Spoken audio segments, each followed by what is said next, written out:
Hey everybody, Hannah from Destined for Adventure here. I am actually in a hostel called Casa Santa Verde here in El Salvador in Santa Ana, and I was thinking it would be great to share with you guys my top 11 tips for staying in a hostel. So first, you can look for a hostel on the website hostelworld.com. They also have an application. Things that I usually look for: distance from city center. That means when you take a bus or a taxi or some sort of transportation there, how far are you going to have to walk? Generally within 1 to 2 kilometers for me is fine. If it's a little bit further, it's not ideal unless you know you're going to be renting a bicycle or you're going to have some other mode of transportation. I also look to see the comments. Is it a party hostel? Is it a hostel where a lot of people are drinking and staying up late? If so, it's probably not for me. It might be for you, but that's not my preference. I'll also check the comments about how good the internet is. Since I work online, very important.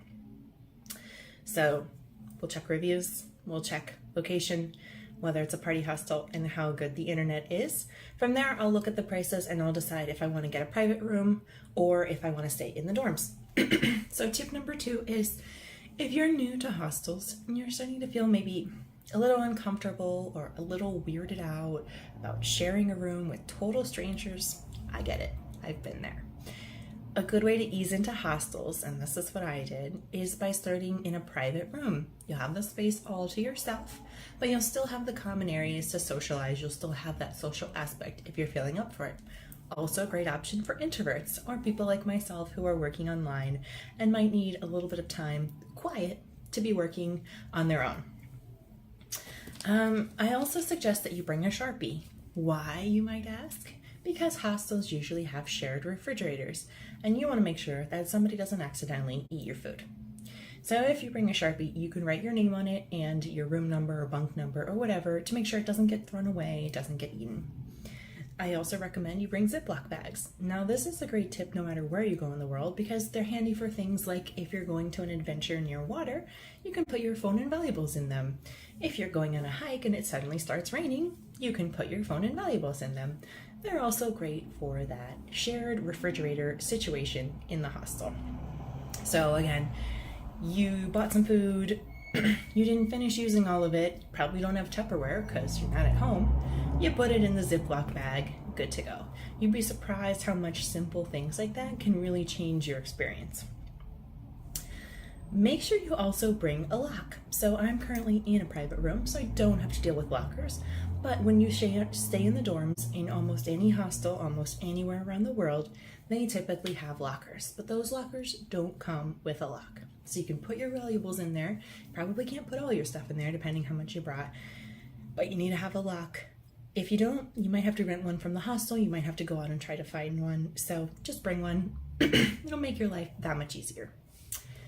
If you want to meet people when you're staying in a hostel, which I imagine is probably one of the reasons you'd want to stay in a hostel, especially if you're traveling by yourself, a great way to do that is at breakfast time, because hostels typically include breakfast, even though it might be something really small like bread with jelly, butter, coffee, bananas. Like, it might be something small like that. In the case of this hostel, it's a really nice breakfast. This morning it was toast, beans and rice, eggs, a quesadilla with spinach in it, a little bit of arroz con leche, juice, and a tea. Breakfast time is a great way to meet other travelers. So what I usually do is when I see a table that has an empty seat, especially if it's people I don't know, I'll go over there and ask if I can sit there or if that seat is taken. And then I'll start asking people, where are you from? How long have you been here? How long are you staying here? What have you done in this area? Things like that. A lot of times in hostels, you might meet people who are doing an extended trip, and that's been the case for me a lot. A lot of times I've met not necessarily only Europeans, but a lot of Europeans that will come over, especially to the Americas, and they'll be traveling for months or a year, 4 months, 6 months, and they'll be hitting a lot of different countries. And it's really cool to hear about their travels. So that brings me to my next tip. If you want to stay in touch with people that you've met, a non-intrusive, non-offensive way to do so is asking if you can follow them on Instagram. I've done this a lot. I've had other people do this to me a lot. when I meet people that are on these extended trips, I ask to follow them on Instagram. And I think it's a really nice way to just follow along with their adventures, see what people are doing. You know, people like you, people who do things that you're interested in, that you might want to do one day. You can see the different things they're doing. You can be inspired. You can kind of keep in touch with them. Even if you only had a brief interaction with them, that's something that I tend to do. Also at hostels, it's a great idea to ask if they have any tours or activities. Now, the tours are usually going to be an additional cost, and it's usually reasonable because people staying at hostels are usually on a budget. So, for example, at this hostel, I had read in the comments section on the hostel page on Hostel World that they organized tours to the volcano of Santa Ana, which I knew I wanted to do. It was like the number one thing I wanted to do in the country. And I knew I was going to get here on Friday night, and I was like, I'm just going to ask on Friday and try to do the tour on Saturday. If it's not available, I'll try to do it for Sunday. Typically in Latin America, you can schedule things at the very last minute. That was definitely the case. It worked out. It was a $20 tour. I could have taken the chicken buses. They could have told me how to do that. I could have taken a bus. But the thing is, there's only one bus in the morning and one bus back in the afternoon. The hike takes 4 hours. So you've got several hours where you're just sitting out in the sun waiting for the bus. It's an option. It's totally an option. You could do it probably for $2 or $3. I chose this option because I didn't want to have to deal with the logistics. I ended up meeting 2 Canadians who were on the trip with me, and we've hung out a couple of times since then. They're super nice. And it was nice because they were on the tour with me so we could take pictures of each other. Otherwise, as a solo traveler, you get a lot of selfies or asking random people to take your picture. And the tour also included not only the transportation there, we stopped at an overlook, but it also included the transportation obviously back.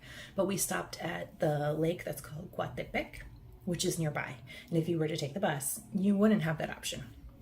So we went down to the lake, we had seafood lunch. The Canadians took out a jet ski. I hung out in the hammock and we went in the water for a little bit. Like, we had the whole day because, you know, we had paid the driver for his services.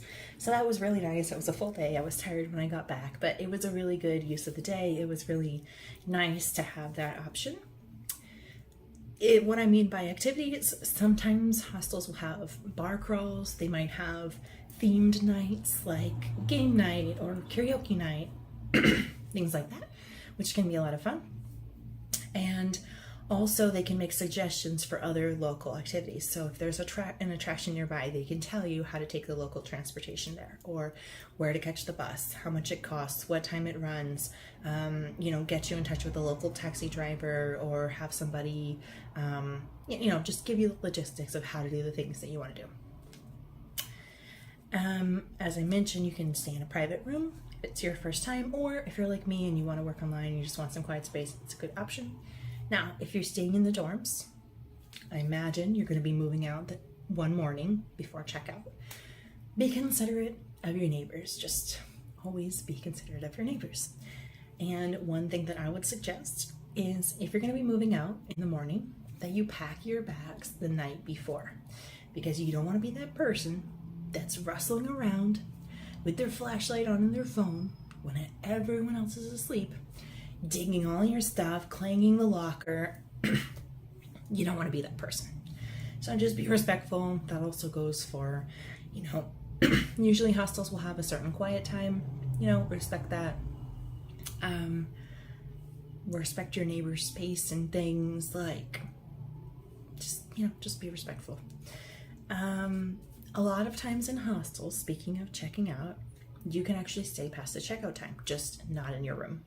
So you need to ask about this, but I have done it almost every time I've stayed in a hostel. They usually have a luggage storage room. They'll let you store it, for the remainder of that day that you're checking out. And they'll probably let you stay on the premises. For example, for me, I don't want to leave the building at 11 a.m. because it's going to take me 2 hours to get to my next destination, and I'm going to be in the middle of my workday. So I'm going to ask them, and I'm sure they're going to say yes, if I can leave my luggage in the luggage room and just work in one of the common areas as long as I vacate the room by 11 a.m. on my checkout day. So I'm not going to guarantee you that you're always going to be able to do that, but most likely hostels understand that travelers have different plans, different, times that they need to be different places. So as long as you ask in advance, it's probably going to be an option. Let's see. Oh, another good tip. If you are in the dorms and there are other travelers in there, A great way to strike up a conversation is just to ask someone, what's your name and where are you from? Sometimes it can be really intimidating, thinking like these people might be better traveled than me, or maybe they don't speak my language, or maybe they, I don't know, for whatever reason wouldn't want to talk to me. But just starting with those simple questions is a great way to get to know people. And I've had people invite me to go do activities. I've invited people to do activities, and it's just a nice way to meet some people. So there you have your tips for staying in a hostel. I hope it's helpful. I hope you'll try a hostel at some point in the future. You know, not all hostels are party hostels, and not all hostels are for young people only. A lot of hostels I've stayed in have had people in their 50s, 60s, 70s, and it's really cool to see solo travelers, friends traveling, couples, you know, just to interact with people from different walks of life, different parts of the world that are interested in some of the same things that you are because they're in the same place that you are. So hopefully you'll give a hostel a try at some point in the future. If you do, leave me a comment below about how it went. Thanks for watching, guys. See you in the next one.